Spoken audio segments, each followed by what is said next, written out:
Habang nasa sasakyan, hindi na niya naiwasang maluha. Ang gabi po namin gusto kunin niyo kung pwede lang, iuwi ko na siya. Sa kasabikan, ikinainip niya ang maikling biyahe papunta sa Reception and Action Center kung saan naroon si Kyle. Malapit na ba? Samantala, walang kamalay-malay si Kyle sa mga mangyayari. Tutok na tutok siya sa telebisyon kasama ang iba pang mga bata.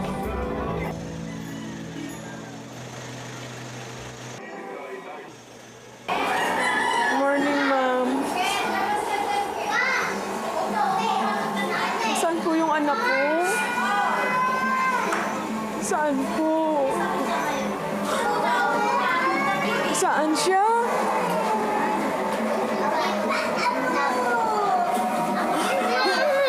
Diyos ko, anak!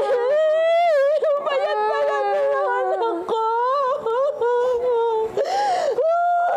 Nakita na kami ng anak ko! Na? Nakita na tayo! Sa tuwa, ang batang hirap magsalita, biglang napabulalas nung nakita niya ang kanyang ina.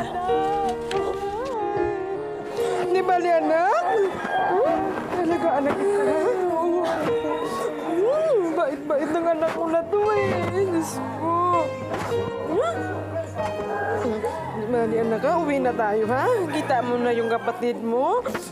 Inahanap ka ni Kim.